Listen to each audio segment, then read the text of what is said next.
Hola a todos y bienvenidos a este canal donde hablo de casos reales. Mi nombre es Marta y antes de empezar os pido que os suscribáis y que activéis la campanita para que YouTube os avise cada vez que suba contenido. Y si lo que cuento os parece interesante, dejadme un bonito like porque no sabéis lo mucho que me estaríais apoyando con este gesto. Bueno, pues hoy voy a hablar de 3 casos terribles porque son 3 abuelas que un buen día decidieron quitarle la vida a sus nietos. Así que dicho esto, no me enrollo más y empezamos.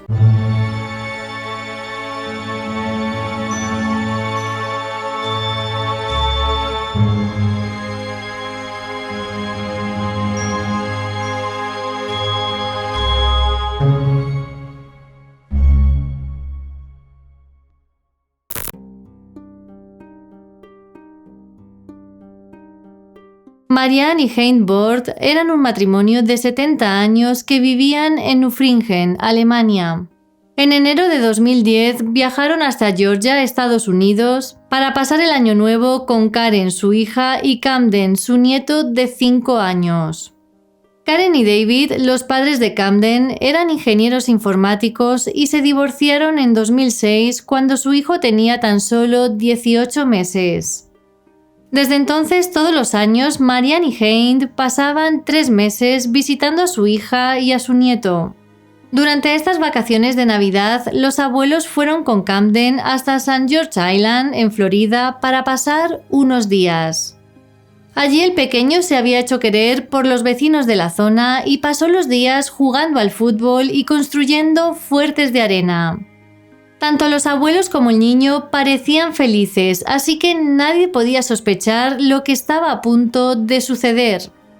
La tarde del 5 de enero de 2010, Hein fue a comprar comida a un supermercado de la zona, dejando a Camden y a su mujer en la casa que habían alquilado.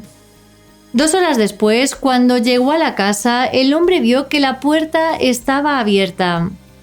De repente, Marianne apareció con un abrigo empapado de agua y le confesó algo terrible. Según ella, había intentado quitarse la vida en el mar porque había ahogado a Camden, su nieto, en la bañera de la casa. Hein fue hasta el baño y encontró al niño en la bañera boca abajo, por lo que inmediatamente le llevó en brazos hasta su coche, obligando a Marianne a que subiese también. El abuelo condujo hasta una estación de bomberos cercana y durante el trayecto tuvo que parar varias veces porque Marianne intentaba escapar del coche, algo que él no le permitió. Cuando llegaron a la estación de bomberos, el pequeño ya había fallecido y Hein inmediatamente entregó a su esposa a las autoridades. Marianne declaró en ese momento que le había quitado la vida a su nieto porque no quería que creciera en un hogar roto. Durante el juicio, el abogado defensor de Marianne dijo que actuó así por los problemas mentales que arrastraba desde la infancia. Y es que, según argumentó, durante la Segunda Guerra Mundial, Marianne se fracturó el cráneo con tan solo 4 años. Además, en esa época también presenció cómo los soviéticos le quitaban la vida a su padre, lo que le llevó a tener problemas mentales durante toda su vida. Pero David, el padre de Camden, no creía que su ex-suegra estuviese mentalmente enferma, ya que él la había conocido durante años y nunca mostró este tipo de problemas. Para él, la explicación que dio Marianne de sus actos no tenía sentido, sobre todo porque su hijo comprendió perfectamente la situación de sus padres y le gustaba tener eso de tener 2 casas, 2 cuartos de juego y el doble de regalos por su cumpleaños. 2 años y medio después del crimen, Marianne Bord, de 73 años, fue declarada culpable y sentenciada a pasar 21 años en prisión. David no estuvo de acuerdo con esto porque, aunque él no quería la pena capital, sí que pensaba que su ex-suegra merecía pasar más tiempo encerrada.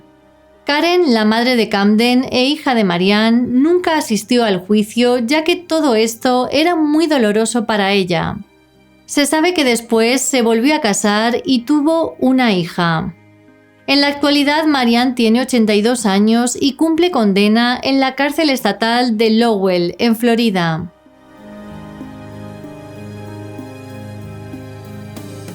En 2014, Zack White y Spring Reynard eran un matrimonio que residía en un vecindario muy tranquilo de Tallahassee, Florida, con sus 2 hijos, Aiden de 8 años y Mason de 6.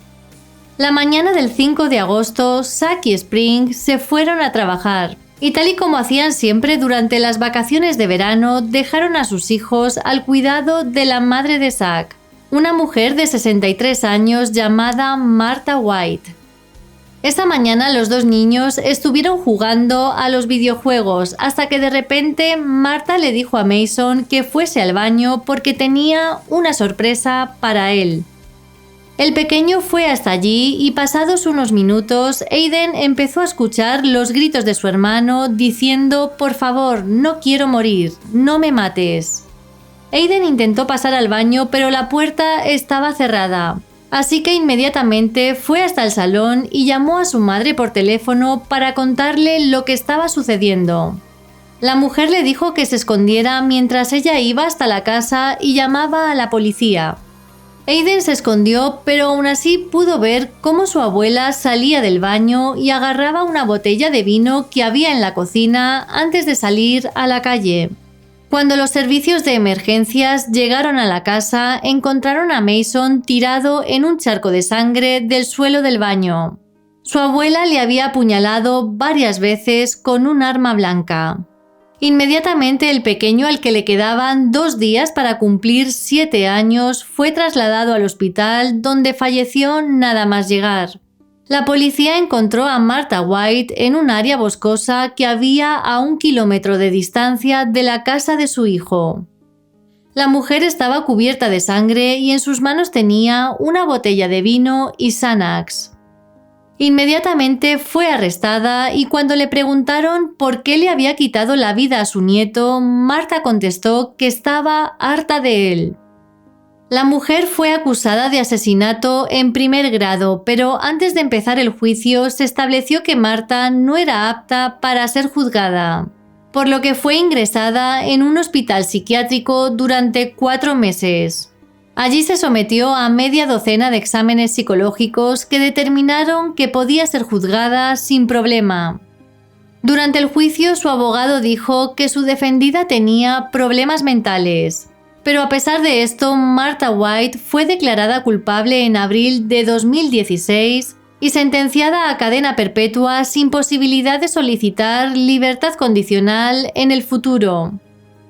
Su hijo le escribió una carta que decía lo siguiente: «No voy a vivir toda mi vida sin perdonarte, estaremos bien.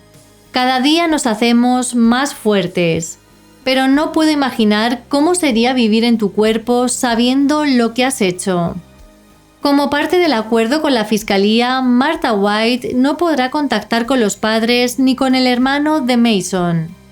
Además, tiene que entregar sus registros psiquiátricos a la familia y darles la mitad de su pensión estatal.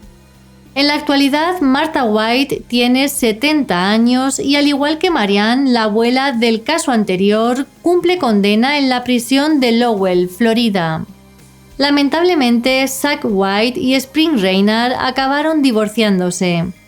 En una entrevista que concedieron a un programa de televisión, contaron que Martha tenía planeado acabar con toda la familia de Zack porque estaba muy celosa y solo quería a su hijo para ella.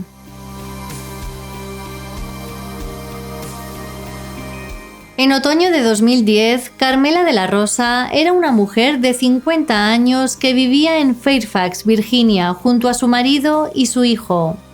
El matrimonio tenía otra hija llamada Kat, que estaba casada con James Ogdock, con quien tenía una hija llamada Angeline de 2 años. Se sabe que Carmela era una mujer muy católica que en su adolescencia había emigrado desde Filipinas hasta Estados Unidos. La noche del 29 de noviembre de 2010, Carmela fue con su marido, sus hijos y su nieta al centro comercial más grande de Virginia, el Tyson Corner. La familia estuvo allí cenando y cuando terminaron se fueron caminando hasta un puente para peatones situado en la 6ª planta que conectaba el parking con el centro comercial. En ese momento Carmela llevaba a su nieta de 2 años en brazos. Cuando pasaron por este puente y mientras el resto de la familia iba caminando delante de las dos, Carmela se paró, se inclinó sobre la barandilla y tiró a Angeline desde una altura de 45 metros. En cuanto llegaron los servicios de emergencias, la pequeña fue trasladada al hospital, pero lamentablemente falleció horas después a causa del golpe. La policía se llevó a Carmela para interrogarla y allí admitió que tiró a su nieta por el puente de manera deliberada. Cuando le preguntaron por qué lo había hecho, ella contestó que en ese momento perdió la cabeza. Además añadió que cuando tiró a su nieta, ella estaba pensando en James, su yerno, al que odiaba profundamente por haber dejado embarazada a su hija antes de casarse. Carmela de la Rosa fue a juicio en septiembre de 2011 y ahí su abogado argumentó que su defendida en el momento de los hechos tenía problemas mentales y que incluso estaba tomando medicación para ello. Parece ser que en los meses previos Carmela había intentado quitarse la vida en varias ocasiones y fue diagnosticada con depresión severa. Incluso llegó un momento en el que dejó de salir de casa y de relacionarse con gente que no pertenecía a su núcleo familiar. Sin embargo, los fiscales argumentaron que le había quitado la vida a su nieta porque estaba enfadada y celosa. Para ellos, Carmela no tenía problemas mentales y sabía perfectamente lo que estaba haciendo esa noche. Y es que, tal y como declaró a la policía en su momento, todo se debía al odio que sentía hacia su yerno por haber dejado embarazada a Kat y habérsela llevado de su lado. Para Carmela, James había destrozado a su familia y por eso se vengó de él. Además, varios testigos declararon en el juicio que la mujer parecía siempre celosa porque todo el mundo le prestaba atención a Angeline y no a ella, por lo que quedó claro que era una mujer enojada, celosa y muy rencorosa. Kat también declaró en ese juicio y entre lágrimas contó el impacto que le había supuesto el fallecimiento de su hija, con la que ya nunca más iba a despertar a su lado. Finalmente, el jurado declaró a Carmela de la Rosa culpable de asesinato en primer grado y fue sentenciada a pasar un máximo de 35 años en prisión. En la actualidad, Carmela tiene 61 años y cumple condena en Fluvanna, un correccional para mujeres situado en Troy, Virginia.